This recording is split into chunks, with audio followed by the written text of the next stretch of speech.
Where you're from has a large part in determining who you are. The people, the neighborhoods, the cultures. It's all a part of what makes you, you.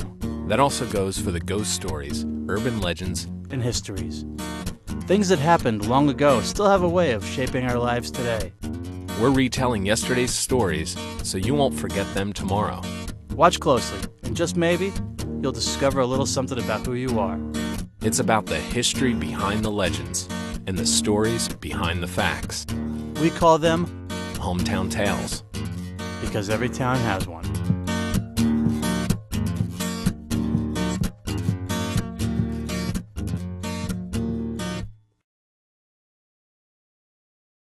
We're at Princeton University, home of kids a lot smarter than I am.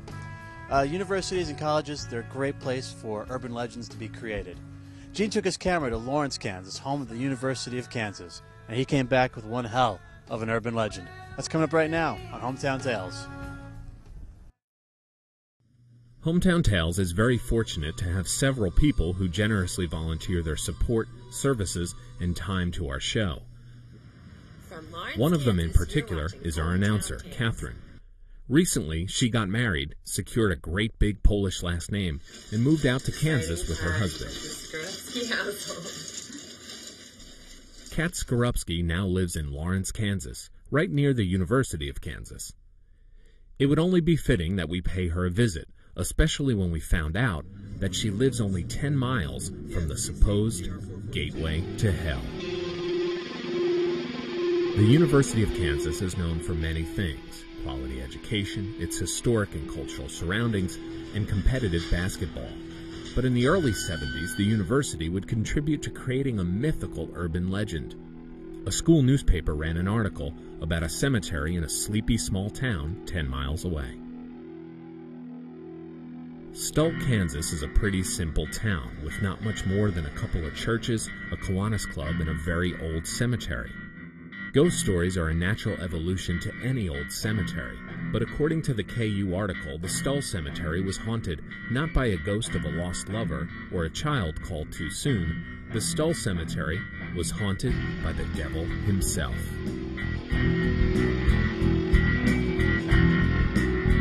This gateway to the underworld is located right where an old stone church was.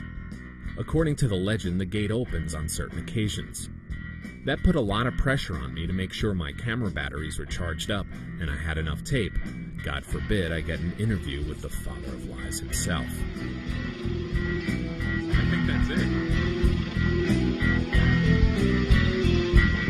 Reading up on Stull, you'll hear stories about the crowds of people that have gathered at the cemetery during Halloween or the spring. You'll also hear about how much the town despises the old legend. Can you blame them? Their town gets flooded with curiosity seekers and vandals thinking they are tempting the beast from the abyss, when instead they are disturbing a historic and beautifully old cemetery. We took a trip to the cemetery, and just as we entered, like clockwork, this guy in his car pulled up and demanded we leave. Of course, he wasn't interested in talking on camera about this historic place, no matter how much I tried to convince him that he could finally put an end to this false legend. He did open up a little off camera and pointed out how much vandalism plagues the grave sites, as well as some of the history of the area.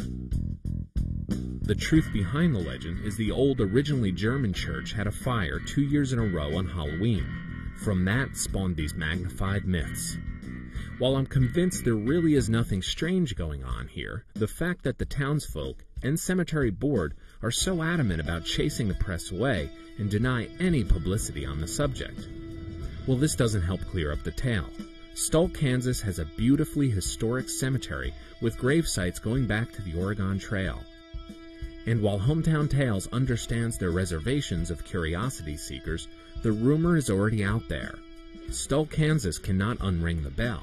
We plead them to embrace the publicity as an opportunity to promote the real history of Stull. Ignoring it just fuels the fire.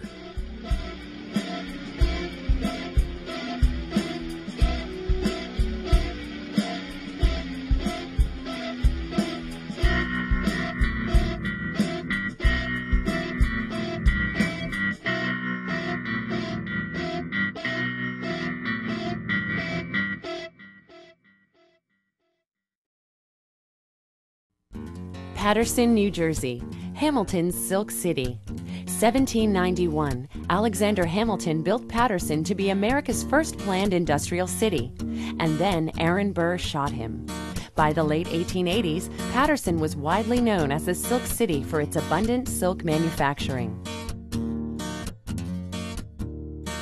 For more towns and tales, check out hometowntales.com.